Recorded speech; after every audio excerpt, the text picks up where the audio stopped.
Are you into amazing comics, spicy monster romance, with high fantasy, sci-fi, and slice-of-life stories? Well then, the Pinoy Monster Lover Anthology, an 80-plus page, adults-only, queer comic book anthology by Filipino artists, is perfect for you. You've got 2 days left to claim the comic and its fantastic add-ons, such as the other comics in the series, as well as exclusive merch, like a 2-part manananggal pin, Filipino monster keychains, stickers and prints, and other amazing perks. The Kickstarter ends August 13, so get it while it's hot, because it is the last time we'll be doing international shipping with prices this low. Thanks so much, and enjoy the show.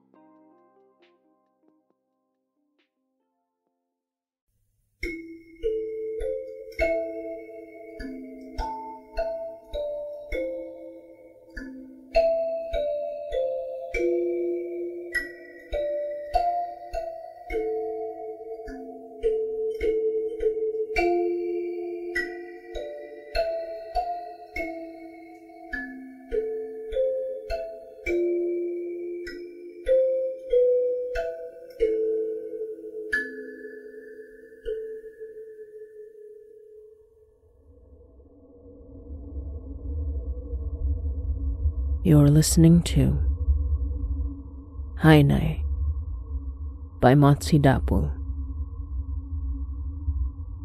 Episode 44. Tula.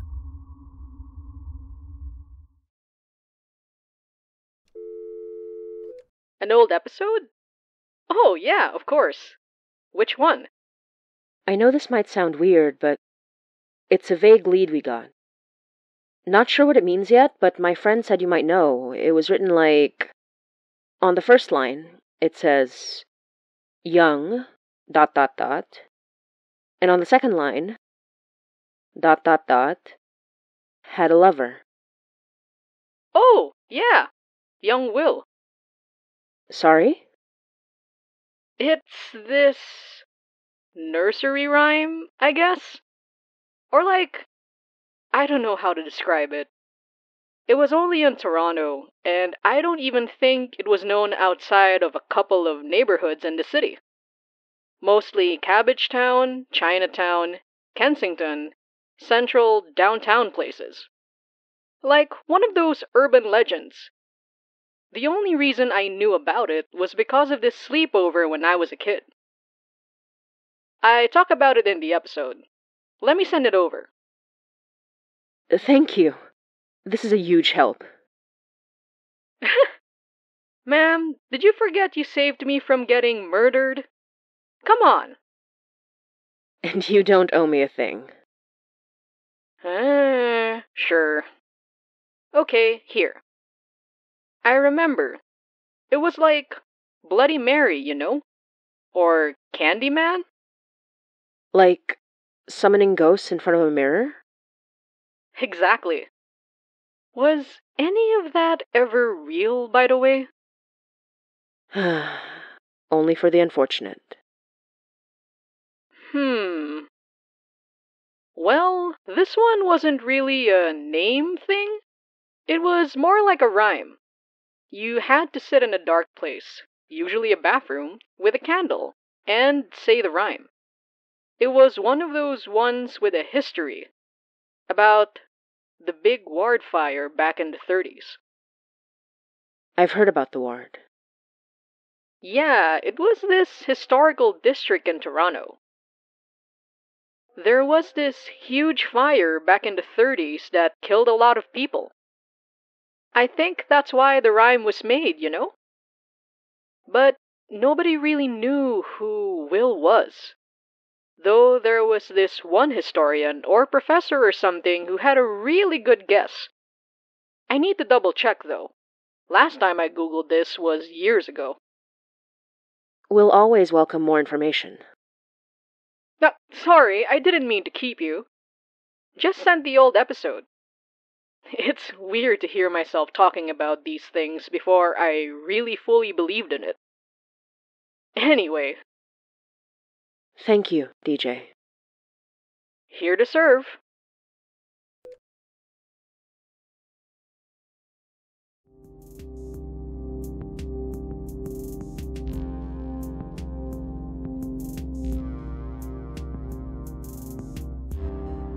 Hey there, listeners! This is DJ in the Dark, coming at you with the sounds of the summer.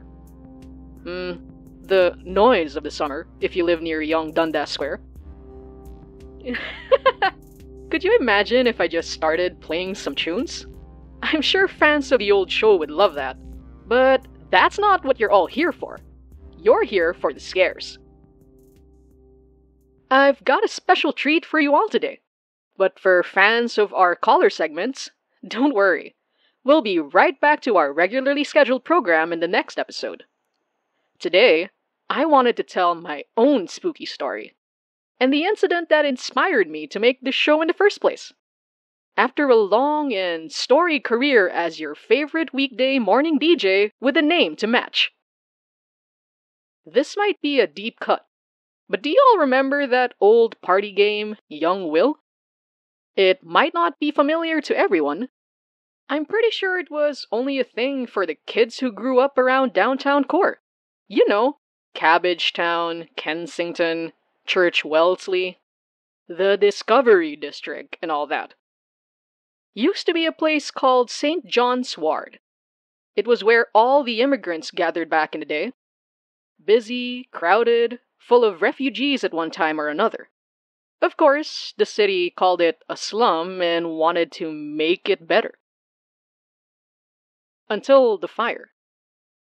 Back in the 1930s, right before the war, but at the height of the Depression, there was this enormous fire that swept through the ward and killed hundreds of people in a single night.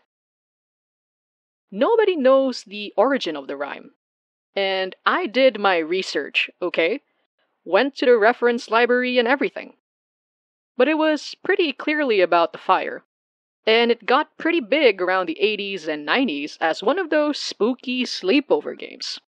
Along with Ouija boards and light as a feather. And of course, Bloody Mary and Candyman. For those of you who don't know, first you need a fire. Candles, obviously, but apparently the rules don't require a candle. Just fire. And you sit in a dark room with a mirror, usually a bathroom. Then you close your eyes and say the rhyme. Young William had a lover who sang a lovely song. His body had a cover, and William's night grew long. His father bade him stay a while, but William was a liar. And when the ward went up in flames, he lost young Will to fire. What's supposed to happen is that when you open your eyes, you see William himself right behind you, burning like his last moments. In the legend, he had bright blue eyes, but you could see the fire melt them right out of his skull. He had light blonde hair, but the fire turned it white before burning it all away. I remember being terrified by the idea of melting eyes. It was a vivid nightmare, and the idea of it made me antsy when I went to the sleepover one night and they said they wanted to play Young Will when it got late. I remember being about 11, just getting old enough that these were our last sleepover years. But some of the kids with me were a little older. We were sleeping over at my friend Jolie's house. Big place. So she always had us over to hang out by the pool or in her dad's personal movie theater. She was pretty nice, even if sometimes she forgot things cost differently when your family wasn't filthy rich. Her sister was more of a brat, 16, with one of those idiot boyfriends that like to mess around with younger or smaller kids. They joined in the festivities, but only to scare us. I honestly loved it. And while Jolie was hiding under the covers while her sister's boyfriend creeped us out, with horror stories he assured everyone were totally real, I hung onto every word. It wasn't until the actual game that I even got a little freaked out. Jolie asked me if she could show me something when she went to the bathroom, away from her sister and her boyfriend's prying eyes. She said, since she knew I liked weird stuff, I wouldn't judge her for this, which only intrigued me more. She showed me this candle. Said she bought it from an antique store she passed by when she was hanging out with her posse at Kensington. She said it called to her somehow, and that she thought we should use it for the game. It was this dark red candle, partly melted, but it was a hefty thing. Definitely looked occult. I was too excited to use it to realize how it made me feel just a little sick. Like it was cursed or something. But I figured that was just the excitement. It wasn't the kind of pretty, sparkly red like those $20 candles at Bath & Body Works around Christmas. It was this dull red, like it was dyed to cover the original colors, grayer in some parts and more orange in others. Sometimes I wonder if it was like dyed adipocere, covered up corpse wax, mixed with red to hide its sickly colors. But that's just a guess. My memory isn't perfect, and I never saw it again after that night. We were excited to use the cursed candle to make the whole thing more authentic. Jolie's sister looked disgusted when she brought it out for young Will, but I didn't give her the chance to criticize or tease Jolie before grabbing the candle and volunteering for the first go-around. I went into the bathroom, closed the door. Everyone thought I was fearless, so that reputation overrode how much I wanted to scream the moment I was plunged into pure darkness. I was distracted when I had to turn the lights on to actually light the candle, which probably saved me from getting too in my own head about it. Finally, I shut the lights off and started the rhyme. Some of the words fed to me by the other kids outside the door. Young William had a lover who sang a lovely song. His body had a cover, and William's night grew long. His father bade him stay a while, but William was a liar. And when the ward went up in flames, he lost young Will to fire. Then I opened my eyes. And nothing. Nothing happened. Nothing at all. There was nothing in the mirror but my face, shadows flickering with the firelight. I tried to squint to see if I could see something behind me, but even as a kid, I couldn't really see anything weird. I know, disappointing, right? But that's not really the point of this story. That's not the scary bit that I wanted to share with you all. When I left the bathroom, I handed the candle off to Jolie, who did the whole song and dance. And when it was time for her to open her eyes, we all heard her scream. I went to open the door, but her sister's boyfriend blocked it, and I could hear her crying while she banged on the door for us to let her out. The others tried to pull at him, but he wouldn't budge, until I couldn't stand it anymore and kneed him in the crotch, which finally got him out of the way. Jolie was sobbing when we let her out. Her candle went out too, in the middle of all that, and she was probably too panicked to remember to turn the lights on. When the boyfriend finally got up, he looked like he was gonna hit me, but Jolie's sister stopped him, probably more to keep him from getting into trouble than for my sake. To take his anger out on something that wasn't a bunch of preteens, he grabbed the candle out of Jolie's hands and tossed it out the window. Jolie She seemed really distraught when he did that. I didn't realize she'd gotten attached to this thing. but she started screaming at the top of her lungs that she was gonna tell their dad about what happened if he didn't get the candle back. I was on her side, obviously, but even I thought this was a bit of an overreaction.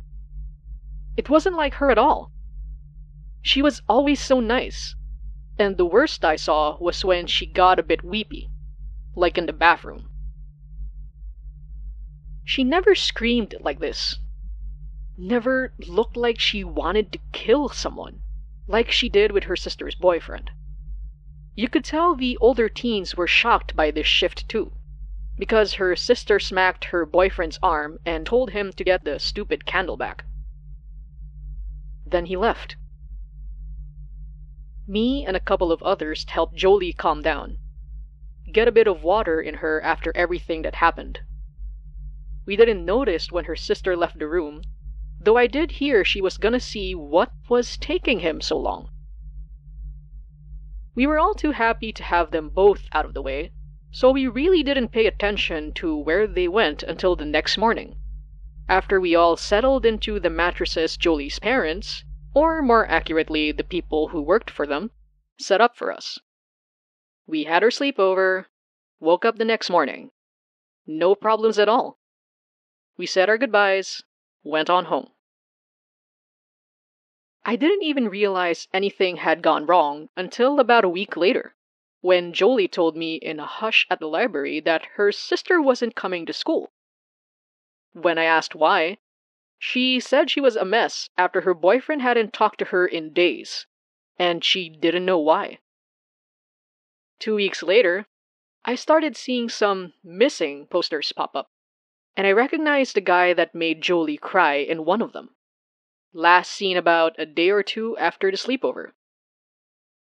My first thought when I saw it was, did Jolie ever get her candle back?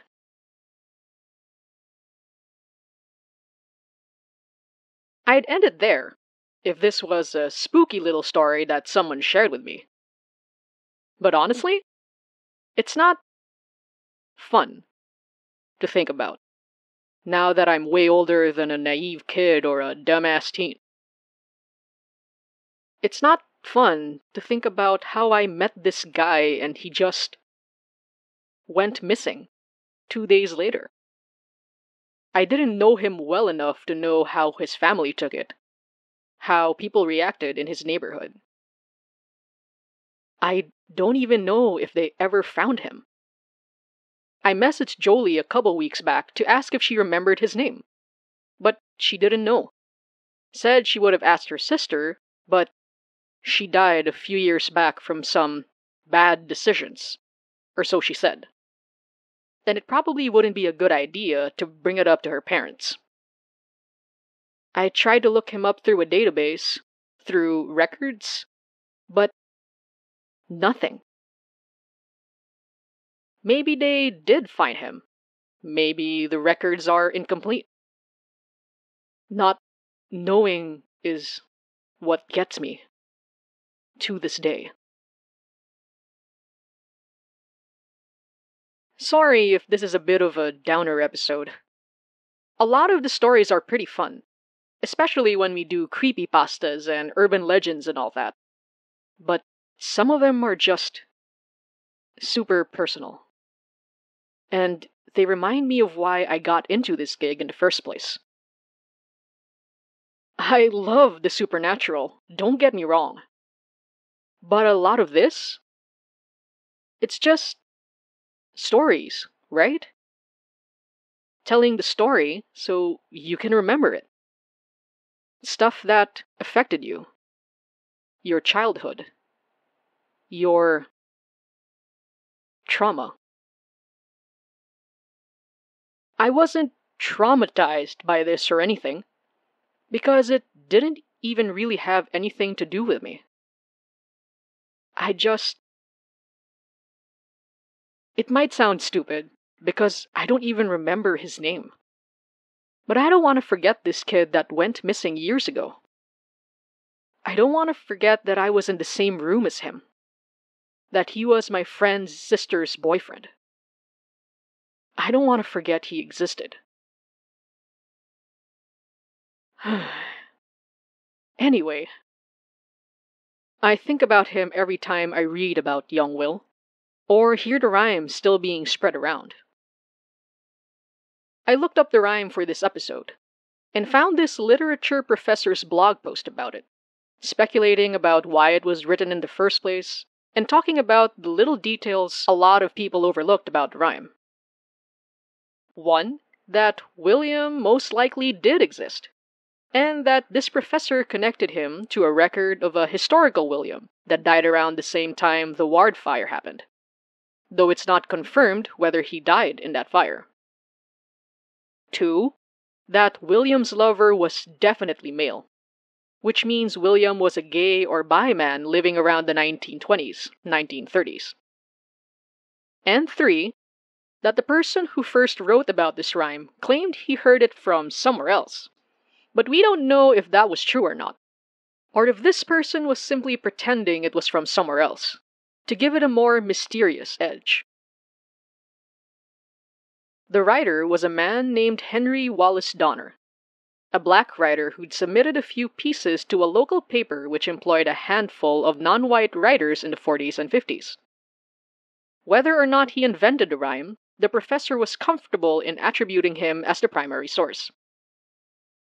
The blog post is pretty long and detailed, so I've linked it in the description and on the socials. But one last thing I want to mention from the whole thing.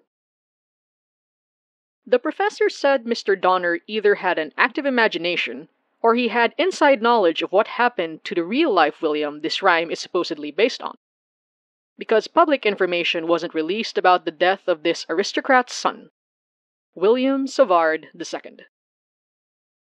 So him dying in the Ward Fire was either completely made up, an educated guess based on the timeline, or he knew exactly how this young man died. And about his love life too, I guess. Maybe it was made up. Or maybe it was some way for someone to remember this young Will. And this lover who he adored so much. And his father, the man who lost him.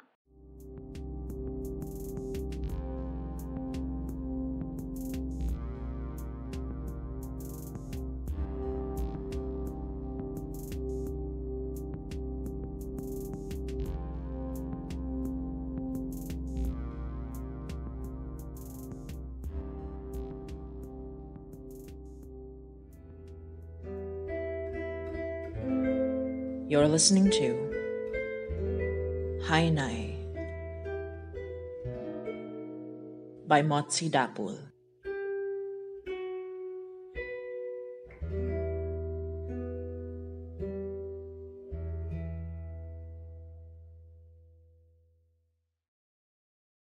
Hey everyone, this is Reg Helly, co-creator and co-producer of Hainai. Hainai is a podcast produced by Motzie Dapul, Yoyi Halago, Alisa Jimenez, and me, and licensed under a Creative Commons Attribution, Non-Commercial Share-alike 4.0 International License. This episode was co-produced by Jesse Goodsell and written and directed by Motzie Dapul, who also plays the role of Mari Datuin. The role of DJ was played by Yoyi Halago. If you'd like to chat with other listeners when this episode goes live, we do a live premiere every other Sunday at 9 p.m. Eastern Standard Time or Toronto time on our YouTube channel, youtube.com/HainaiPod. To help support the production of Hainai, you can subscribe to our Patreon, patreon.com/HainaiPod.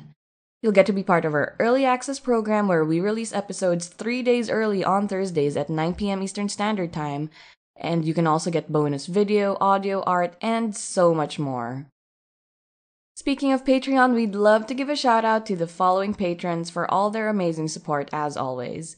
Victoria Goodwin, Sukes, Pablo Neurotic, Melissa, Megan, Malaya Light, Madeline Hicks, Jaden, Faye Fungai, Evie Smith, Emma Halig, Diana Cause, Danny, Baka Terrier, Astrid Kim, Anna, Amelia Brownstein, and of course, Jesse Goodsell.